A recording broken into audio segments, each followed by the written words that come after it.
Driving through Bowling Green, Kentucky, decided to stop in on my buddy Jeremiah Jones and see what he's been up to.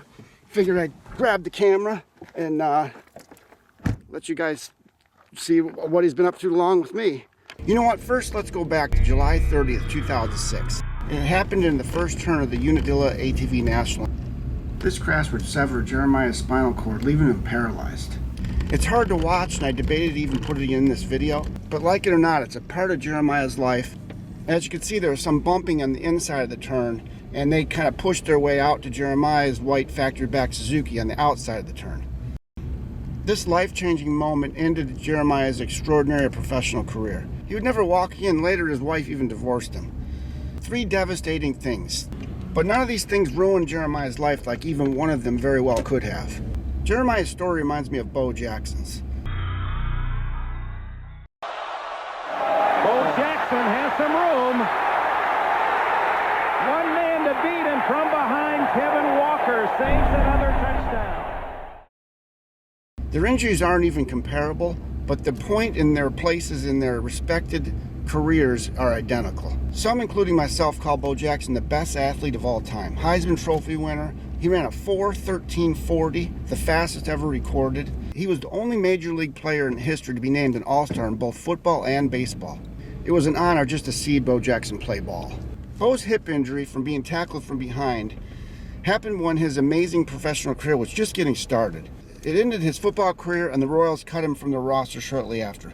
Many never got to witness how incredible Bo Jackson truly was.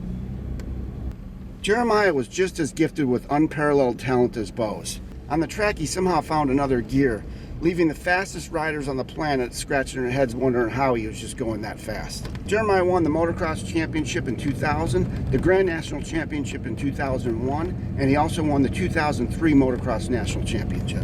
When Suzuki launched their made-to-race LT-R450, they quickly signed him to a full-on factory ride contract. Just as it was with Bo Jackson, right when everything was going extremely well, everything changed at round 12 of the 2006 AMA ATV Motocross Series. But just as Jeremiah is often called one of the fastest riders to ever swing a leg over an ATV, he's also one of the toughest persons. You know what? He's overcome a lot. He's happy, he has a fulfilling career with Hinson Racing, and a newfound love with his girlfriend Tammy. I hadn't seen him in a while. Here's how our visit went. Jeremiah, got the camera going and everything. Let's shut the door here. Cool place, man. This is awesome.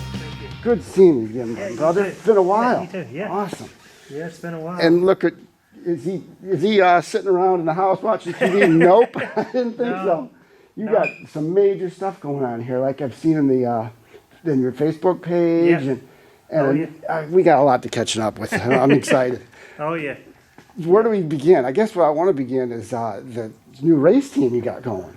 Yeah. This is cool. You're the owner of the team now, or what? Yeah, I'm the team manager of Hinson Racing. All right. And we got a couple cool cats that's going to be on there for this year. You know, with Parker Worker, which is Pro-Am champ, and then we got Brogan Geyer, which is the B-class champion last year. And he's running A now this year? He's going to run A this year. Cool. And so we're expecting good results out of him. He's a good starter, you know. So, and then we also got JJ Launderville and Grant Olson in the mini stuff, you know, for the 90 mods and the 250s and stuff. So, oh, cool. So it should be a pretty good year. And what is your role in the thing? This is your baby? Yeah, it's this mine. isn't a Hinson sponsorship deal. It's your own team. Well, it's, you know, Hinson's backing it. We're doing we're using Hinson as the endorsement, you know, and so that's a good deal for us, and it so far it's worked out really good. You know, we went out and talked to Ron and Brian and everybody at Hinson. And those horrible Hinson people. Yeah. They're all mean, every one of them.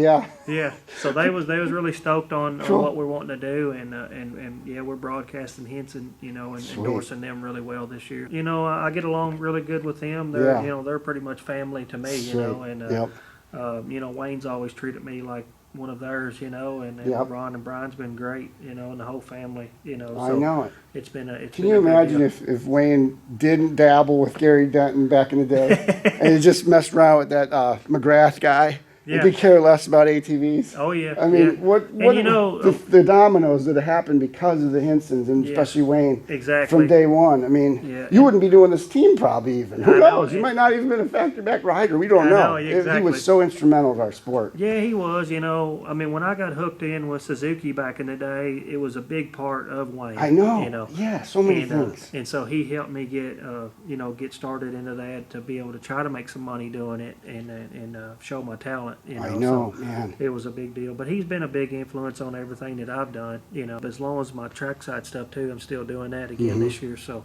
everybody, that needs stuff, that's a big deal for Henson. To be able to have a support truck there for somebody to come up and talk to me and.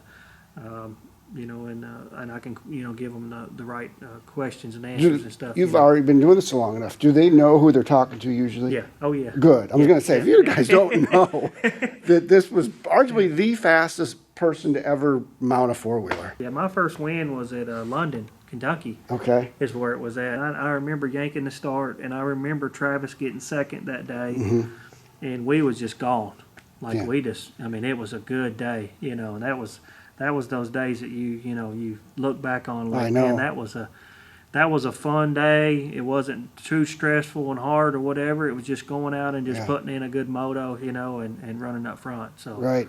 So that's he was not only the best, one of the fastest riders ever, but like I want to say it again, during a time when I think we peaked.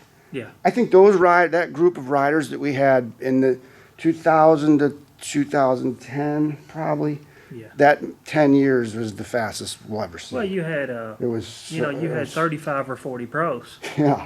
Trying to qualify. And there was factory racing. It was the peak of the ATV stuff, and yeah. So you're the fastest of the fast back then. You were on it. It's the way it goes. You got. I mean, and truthfully, today, I was looking back the other day, and Chad Weenan, he came in right when I was going, right when I went out, and like he's the only one left. Yeah. Out of a group that I was racing with, Right. Everybody else is just new blood. We just all got old, Yeah. It just got old, and you got all these young and up and comings, and the sport's super fast right now.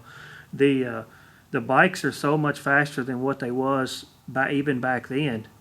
Just trying to keep up with what they got, but the manufacturers just keep making stuff faster, and aftermarket manufacturers keep making stuff faster. And I even saw a thing the other day saying that they want to maybe start restricting engines, because stuff is so fast. Wow. Yeah. So it's crazy.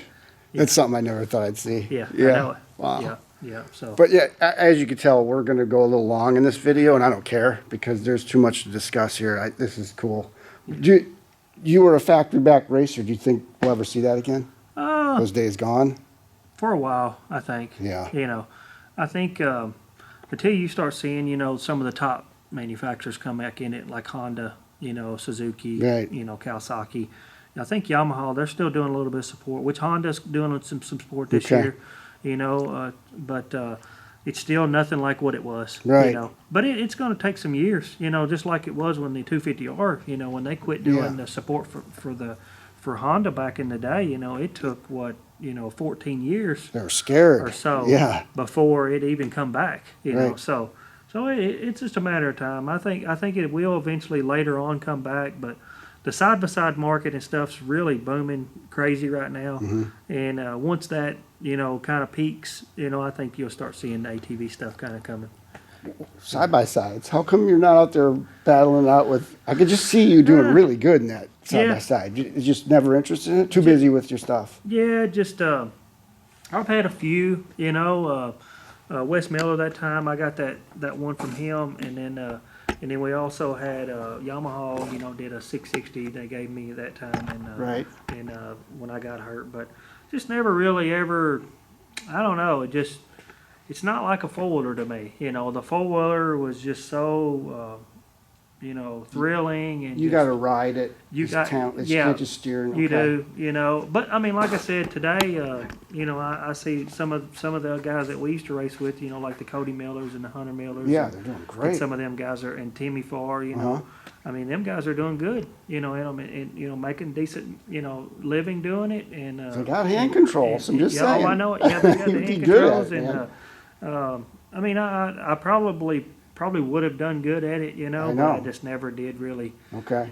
give it a try, still doing all the ATV stuff, with motocross and cross country. It's just, it's tough to, kind of, and then, like just, even talking to Timmy, just the back jarring and stuff sometimes in those things, Yeah, that's true. and just never really wanted to try to hurt myself any more than Right. than I was, So Meanwhile, while that's going on, you've been flipping ATVs. I see on your Facebook page, if you guys have noticed some of the cool stuff you've had. oh yeah, What is going on? I mean, Yeah. sparkling brand new OEM stock 50Rs, and yeah, oh so yeah. this is something, a hobby you're doing, or Yeah, well, I started off doing it, I don't know, maybe 4 or 5 years ago, okay, and I started picking up, and then collectors started noticing that I had some nice stuff, so then I started selling to a bunch of collectors. okay, So then I kept picking up, the nicest mint 250Rs, and I'd always find the 88s. I always liked the red 88s. so you're hunting it down like a. I was it's just cool, like anywhere, neat. anywhere I could find them, I was buying them up and having Cool. them shipped in, and buying them up and shipping in, and I'd have them pre-sold before I even found them, Awesome.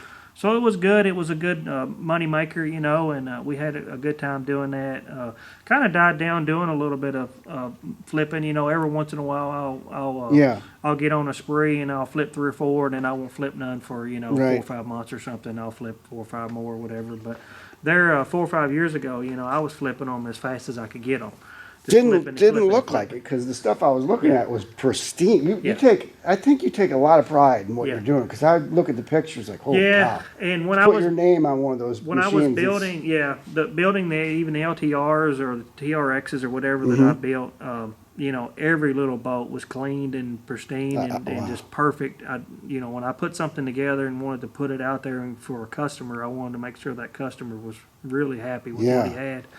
And so I'd really take my time on doing it, finding the best parts and the best plastics and the best, anything I could put on it, but we flipped a bunch of those, and that was a good time. And but like I said, it's just now things are changing a little bit now with starting into doing race teams and stuff like that, and working with race teams and my own stuff or whatever. It just takes so much time to do it all. Yeah. So Right. with all the traveling and being away, and then I still got my boy too. What's he And, interested in? Does he ride? Or does he ride 4-wheelers? What's his deal?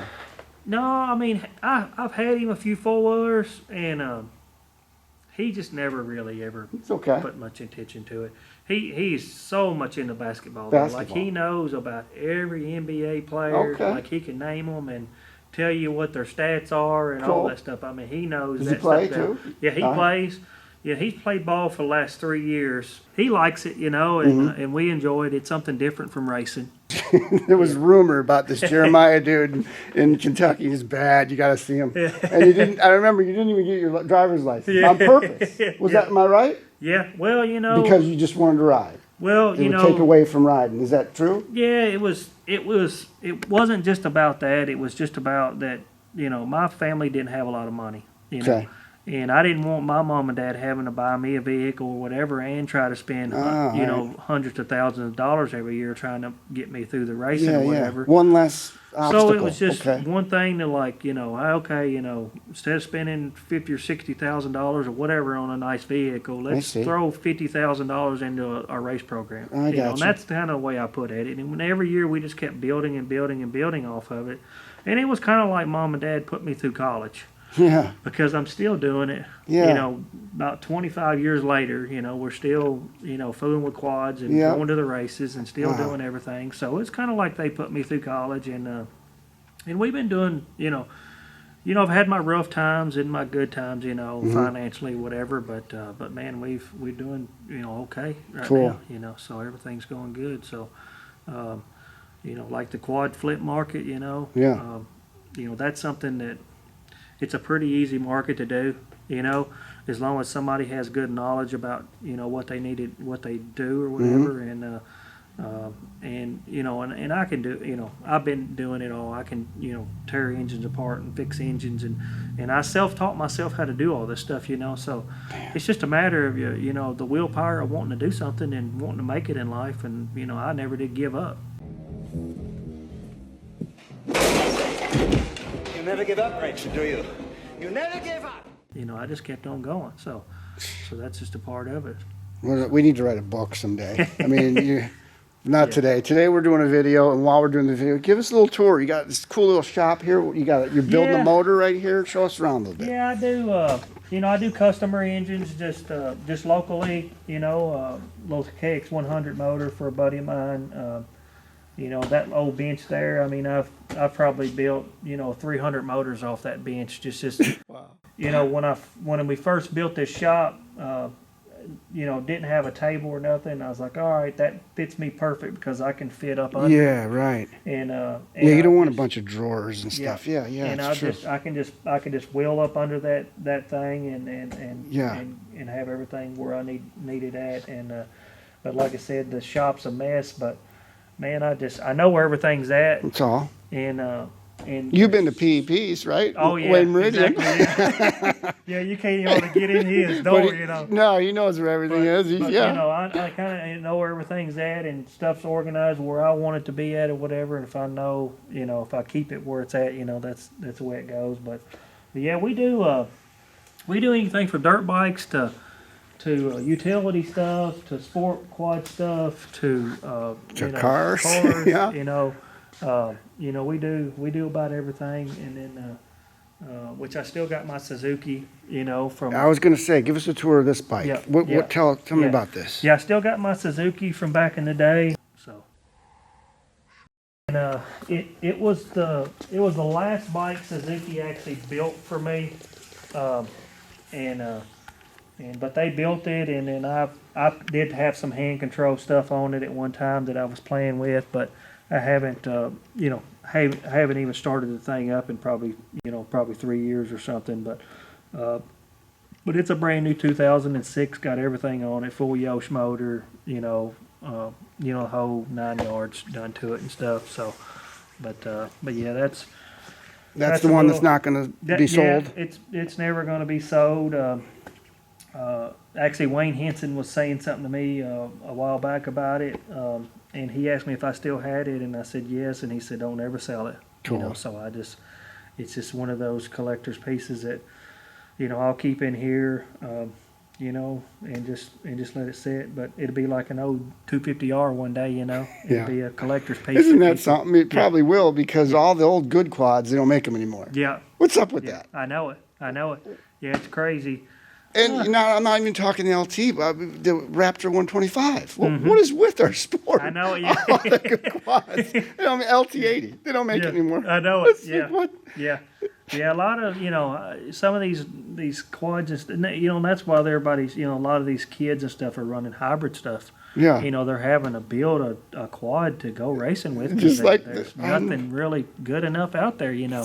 I mean, you're not really wanting to go race a TRX90 or, you know. I thought those, in 2004, we were done with those YFC. I thought, you know, that day was over. We're going to have, real quads. Yeah, exactly. Nope, we're right back to where we used to be. Yeah, exactly. Oh, well. So, but anyways, but yeah, that's a piece I won't ever get rid of. I got another bike over here. This is a bike that I originally started riding when I was 7 years old. But oh, no way! It's a 1987 TRX125. But that thing's all original. Original tires and stuff on it. It needs some air put in the front. But are you saying this was your first ATV? it wasn't my first, but it's the exact one. Okay. That I had when Mom and Dad. I got an older brother and an older sister, and my mom and dad, they could afford a four-wheeler, and they bought one four-wheeler for the three of us, and I was the one that rode the wheels off of it, you know, and so that's what I love to do, was ride quads. But the TRX 125 87 model, that was my very first four-wheeler, that I rode, and that's where it all started, from riding 4. So That's awesome. so I So you'd bought, come home from school and get on this thing. just tear it up. I love it. Fastest, put the gas in it and go. And did you have a backyard track in your own Yeah, place? well, Okay. Mom and Dad, they had, and they still do. They still live at the same place. I grew up on 10 acres. That's what we grew up on, and it was all woods. And so we had just woods trails all over it. Did your parents recognize that, holy cow, something's wrong with this Jeremiah? Is he Yeah. not getting off this thing? He's pretty darn good. Is this where it started on this machine? Yeah, I mean, all of our buddies and stuff, we all used to ride, and then even when I started running local stuff, I wasn't no standout. I was just good, and but I stayed with it. Like I've always been, determined and to try to be the best. With this quitting thing, it's a hard habit to break once you start. And that's the way I always did, and I've never been a true multitasker. I guess most guys are not multitaskers, but Yeah. I usually stick with 2 or 3 things or whatever, and just try to go after it, and that's the way I've always been in life, and it's got me this far so far, Right. But it's crazy. But yeah, I've got a assortment Suzuki stuff, that I throw up on the shelf and and dig through when people call or need some parts or need help with something or whatever. I usually got stuff that they need. But yeah, we stay pretty busy. But if it wasn't for the race team stuff and traveling and stuff like that, that's mainly what I would do is the bike. Would you specialize in the LTR, or would you just do everything like you have? I know that bike, like the back of my hand, Right. and it's there's a numerous amount of parts for them because back when they was really popular, everybody built them, so you could find really good deals on like full blown race bikes, to build up or whatever, and go from there. But they've been a bike that if they're a nice bike, they usually hold their value really well.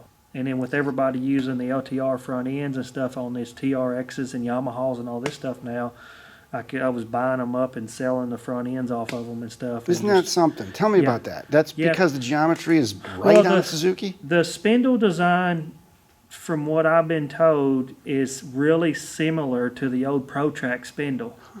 So that's why the thing is always handled really well.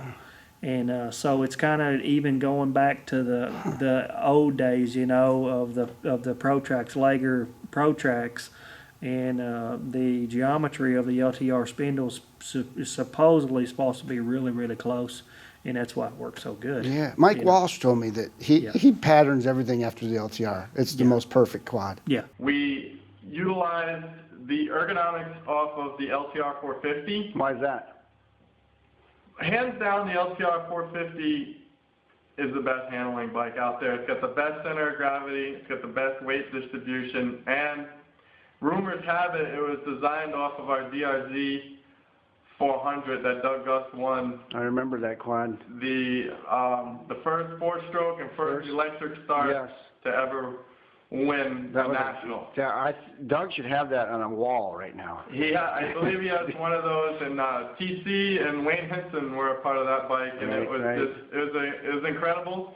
And I believe that the LT-R was based off of that. That's the big thing with the LTR was the handling. Yeah. You jump off of a TRX onto an LTR and you're like, wow, as far as the front end, the way the front end steers.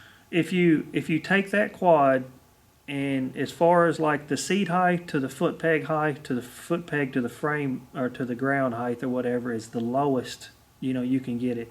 Like to get a TRX low, I mean you gotta spend a fortune. I mean you got aftermarket gas tanks, you got aftermarket lowering kits and subframes and all this stuff you got to do to a TRX to get it as low as a LTR stock.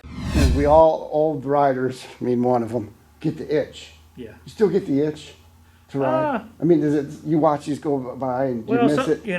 I know sometimes I'll you know, sometimes I'll be watching the guys out there riding, and you see them just fly by, and you're like, man, did I do that? Was I that fast? You know, so it kind of scares you. The older you get, you know, you're like, dang, was I that dang? Yeah, you were, crazy, Jeremiah. You know? You So, never lifted. You never did. So, I'm happy with where I'm at. Right. You probably, what you do miss is the people, and you know, you got your team. Yeah.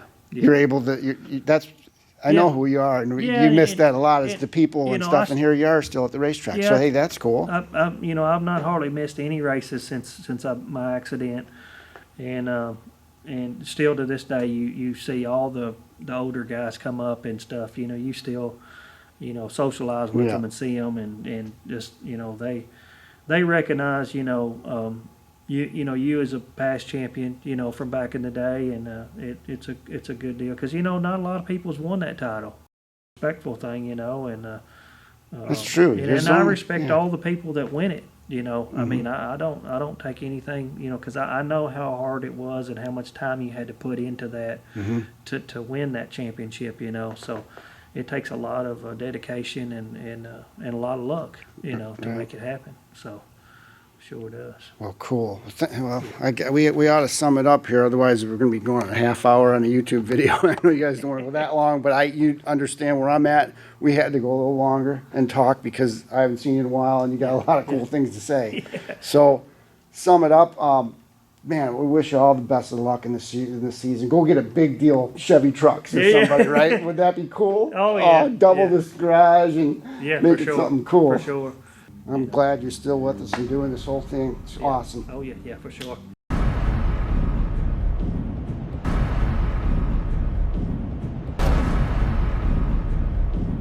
Like, I'm fast. He's faster. Then there's Bo Jackson. Thank you to H-Bomb Films for some of the shots used in this video. I'll leave a link in the description where you can learn more about Wes's newest phase for his H-Bomb company. The best place to see what Jeremiah's been up to is going to his Facebook page. I'll leave a link there as well. And while we're talking Jeremiah Jones, check out the old Behind the Gate video feature that ATV On Demand's Joe Toll and I put together back in early 2006. If you can get past the not-so-good video quality, it's an interesting watch. Lastly, I would really appreciate if you click that subscribe button. It takes a lot of time, money, and effort to make these videos. I know I'm no pro, but I'm also not charging anything for these videos, so please do me a solid and subscribe, like, share, and comment.